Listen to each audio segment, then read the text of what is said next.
লক্ষ্মীপুরে ২টি অবৈধ ইটভাটা মালিককে ৪.৫ লাখ টাকা জরিমানা করেছে ভ্রাম্যমাণ আদালত।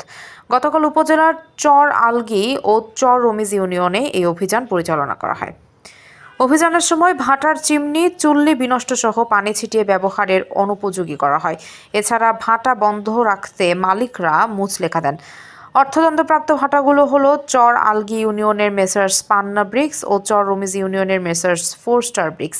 এর মধ্যে পান্না ব্রিক্স মালিক মোহাম্মদ আলীকে 2 লাখ ও 4 স্টার ব্রিক্স মালিক মোহাম্মদ আবু তাহেরকে 2,50,000 টাকা জরিমানা করা হয়।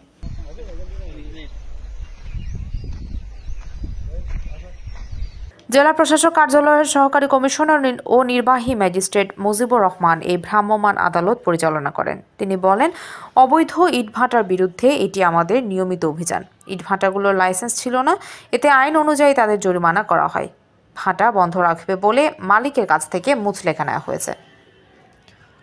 লক্ষ্মীপুর প্রতিনিধি সোহেল হোসেনের পাঠানো তথ্যচিত্রে PIB ৭১ টিভি।